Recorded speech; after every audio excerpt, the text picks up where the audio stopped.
Ya, Kementerian Perhubungan mengklaim ada penurunan angka kecelakaan lalu lintas sebesar 60% pada periode mudik Lebaran kali ini.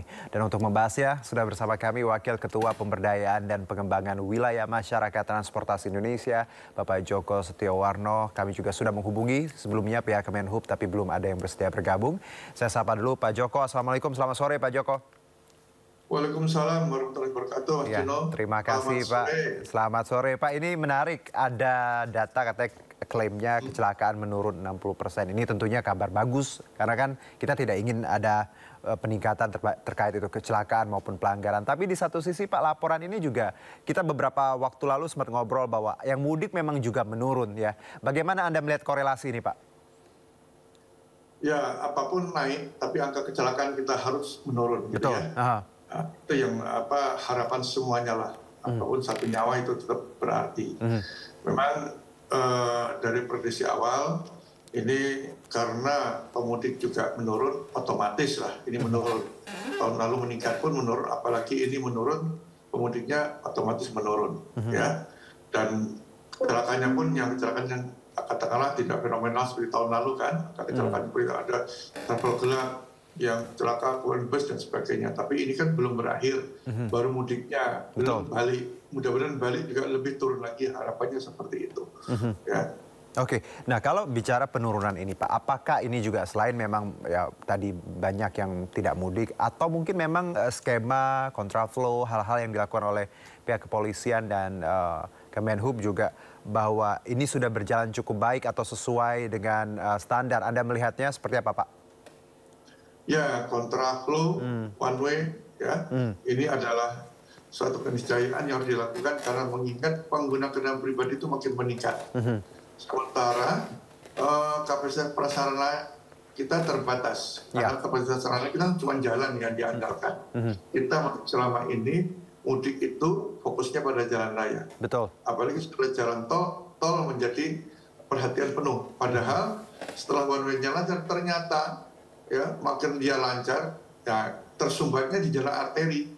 Nah, hari ini kan arteri dari mana? Tegal, Purwokerto jadi macet. Ya, kalau Semarang masih ada jalan tol, masih lurus kan. Ketika ini tidak ada, macetannya luar biasa. Ya cukup panjang juga yang ini yang dialami oleh saudara-saudara kita yang mudik ke arah selatan melalui jalan tol. Mereka keluar dari Pejagan ya ke selatan itu kemacetan karena memang jalan nasionalnya tidak begitu lebar seperti Pantura. Nah itulah yang dialami. Jadi lancar di tol, macet di arteri, yang terjadi seperti itu.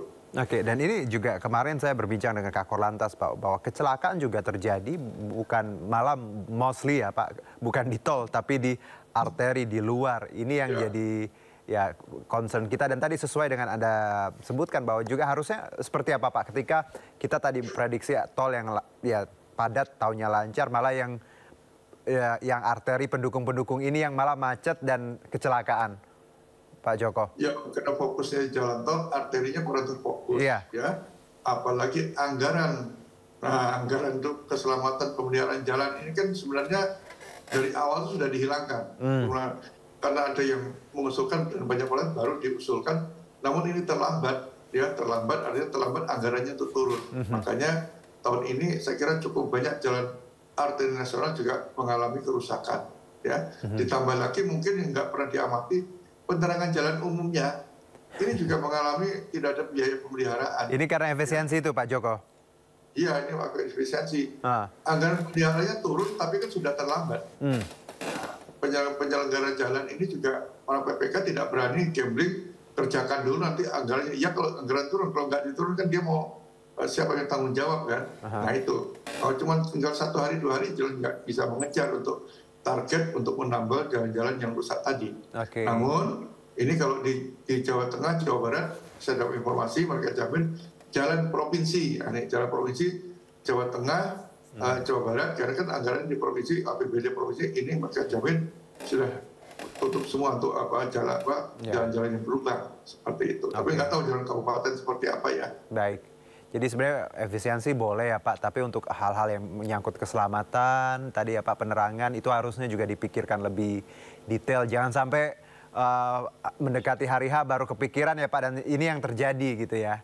bahwa tidak memikirkan dari awal terkait keselamatan tadi rambu-rambu. Tapi Pak Joko, sebelum kita bicara jalan, kita juga akan bicara moda transportasi lainnya, termasuk kapal ya, kapal. Kita akan ke Merak terlebih dahulu untuk melihat bagaimana arus mudik Lebaran di Pelabuhan Merak Cilegon. Ada Indra di sana. Oke Indra, kira-kira saya dengar Merak juga untuk arus mudik sudah lengang. Tapi bagaimana kira-kira H-1 Lebaran ini di Merak seperti apa? Indra, ya silakan Indra dengan laporan Anda. Ya selamat sore Juno dan juga pemirsa, dapat kami informasikan situasi terkini di Pelabuhan Merak Banten. Di H-1 ini Juno sebelum Lebaran 1446 Hijriah, yang mana Anda bisa saksikan di belakang saya sangat landai sekali. Dari keterisian 30 kantong parkir ataupun dari baris, ini hanya terisi 3 baris saja. Dan memang Juno dan juga pemirsa, lantaran ini akibat terjadi beberapa skema dari ASDP, yang mana ASDP menambahkan jumlah total dari 30 kapal per harinya ini dari H-5 hingga saat ini diberlakukan 50 kapal per hari, sehingga ini muat ini sebegitu cepatnya. Dan ASDP juga menghimbau bagi para awak kapal ini nantinya ketika sudah sampai di lokasi di Pelabuhan Bakauheni Lampung, hanya 30 menit saja diberi waktu untuk melakukan bongkar muat. Setelah itu para mereka ini akan kembali untuk melakukan perjalanan menuju Pelabuhan Merak Banten untuk mengakomodir masyarakat yang masih akan melakukan arus mudik pada kali ini. Dan perlu ketahui juga, situasi sekarang ini sangat landai sekali, dan dapat kami informasikan bahwa untuk kendaraan sepeda motor yang tadinya dialihkan menuju Pelabuhan Ciwandan, saat ini tidak diberlakukan lagi untuk arus perjalanan dari sepeda motor ini, tidak dialihkan menuju Ciwandan lagi, namun bisa berangkat dari dermaga 6 ini, yang mana situasi sudah normal sekali dan segala skema kepolisian tidak diberlakukan lantaran suasana atau situasi sangat landai sekali. Dan kalau kita ngomong keramaian, Juno dan juga pemirsa, ini sudah terjadi sejak H-4, H-3, yang mana dari total keseluruhan ini sudah ada 800.000 kendaraan, maksud kami 800.000 lebih penumpang sudah bertolak dari Pulau Jawa menuju Pulau Sumatera, dan jumlah dari kendaraan sendiri sudah ratusan ribu pengendara juga sudah bertolak dari Pulau Jawa menuju Pulau Sumatera. Dan kami menghimbau bagi masyarakat yang akan hendak bermudik, masih melakukan aktivitas bermudik, dipastikan kondisi Anda dalam keadaan sehat dan dipastikan 2 jam sebelum keberangkatan Anda sudah berada di area parkir area ataupun ruang tempat menunggu antrian menuju jadwal keberangkatan Anda tiba. Demikian, Juno. Indra, nampak legang semuanya di H-1 tadi. Terima kasih Indra atas laporan Anda. Selamat bertugas kembali. Saya kembali berdiskusi dengan Pak Joko. Pak, kalau kita lihat moda transportasi lainnya termasuk tadi Merak, tadi sudah lancar, sudah lenggang seperti itu ya Pak. Ada evaluasi apa Pak kalau bicara Merak? Ini juga Ciwandan kan motor sudah dipisah ya Pak. Gimana menurut Anda Pak? Ya, Pelabuhan Ciwandan itu pertama kali gunakan sepeda motor tahun 2022. Oke. Ya, 2023 lancar, 2004 kemarin memang agak tidak lancar. Tahun ini tetap digunakan, namun dipisahkan juga untuk angkutan barang melalui Pelabuhan BBJ, Bandar Bakau Jaya. Dan itu juga nanti BBJ ada di Bakauheni. Jadi punya pasangan masing-masing. Nah, ini memang dampaknya luar biasa, ditambah juga pengaturan yang di Pelabuhan Merak ini khusus kendaraan pribadi dan bus. Di situ H-5 tarifnya semuanya sama, tidak ada lagi orang memilih kapal eksekutif, semuanya sama. Ya kalau kebetulan dapat eksekutif ya bersyukurlah, tapi semuanya sama, dan itu sangat membantu sekali. Tidak ada antrian panjang yang terjadi di jalan tol, semuanya masuk. Memang mereka antri cukup lama lah, sampai ada 5-7 jam. Namun kalau dia di kawasan pelabuhan itu kan dia sudah lihat kapal, dia sudah senang, dan di sana kan tersedia makanan, minuman, tempat untuk istirahat dan sebagainya, jauh lebih nyaman ketimbang kalau dia berada di jalan tol, sangat rentan sekali. Nah ini yang membedakan, sehingga cukup menyenangkan bagi pemudik kali ini, dan itu juga berlangsung tidak lama kok. Perhitungan saya kemarin waktu saya ke sana paling hari tanggal 26, 27, 28, 3 hari lah. Nah, sebelumnya juga agak sepi, bahkan sekarang katanya mau main sepak bola boleh gitu kan, karena sudah sepi. Nah, yang menarik ini jalur ke Ciwandan. Jalur Ciwandan ini hanya bisa digunakan pada saat berangkat, ya. Karena jalur ini jalur wisata, benar hari ini penting karena besok itu sudah digunakan jalur untuk berwisata. Makanya ketika harus balik, nanti tidak lewat Ciwandan, ya kan? Walaupun sepeda motor lewatnya Merak seperti biasanya. Karena itu jalur wisata. Jadi tidak bisa digunakan hanya malam hari. Malam hari pun seandainya ada, itu hanya bisa satu kapal saja. Makanya itu ditiadakan kembali nanti jalur kembalinya baliknya melalui Merak dan sekarang ini cukup lah. Untuk balik, karena baliknya lebih landai nanti. Baik, Pak Joko, satu Pak, singkat Pak. Kita bicara tadi darat, laut, udara Pak. Ini saya baca juga banyak yang mudik ke tanah air itu tiketnya mahal. Banyak yang malah misalnya di Batam, di Medan, mereka ke Malaysia terlebih dahulu, lalu ke KL, lalu baru ke Jakarta karena lebih murah. Plus saya juga ngobrol sama teman-teman anak-anak magang di kantor, kok nggak mudik? Nggak Kak, mahal tiket pesawatnya. Kalau udara, singkat saja Pak, tanggapan Anda. Ya, memang tiket udara ini setahu saya memang kalau ke luar negeri itu BBM-nya afturnya itu dia tidak kena PPN. Kok dalam ini ada PPN itu membedakan sehingga bisa lebih murah ya. Lebih murah ya Pak.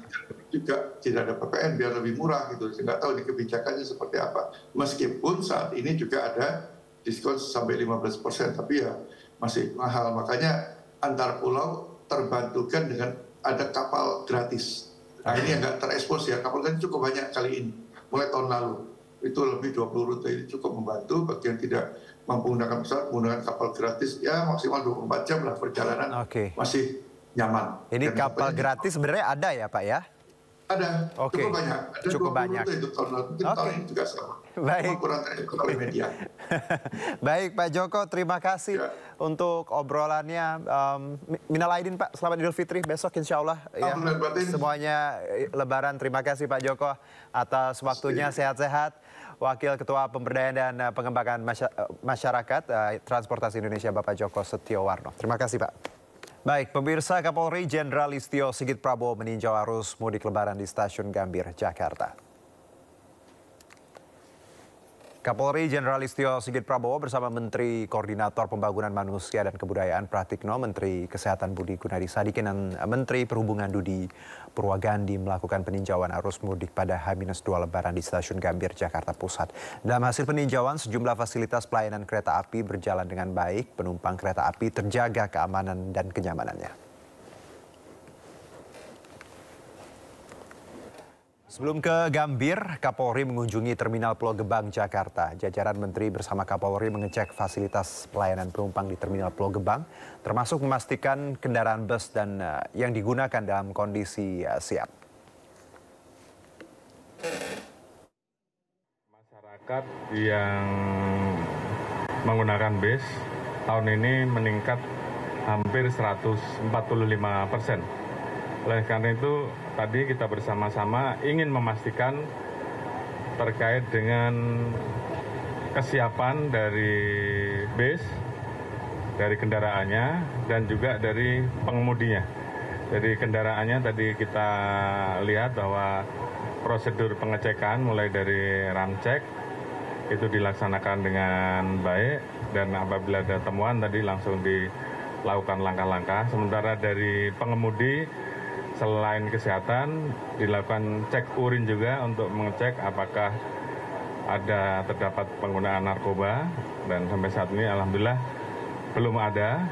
Dan kita juga melakukan pengecekan bahwa rata-rata untuk bis dikendarai oleh pengemudi dan pengemudi cadangan. Tentunya ini menjadi penting untuk memastikan agar perjalanan khususnya para pengguna kendaraan bis ini betul-betul bisa aman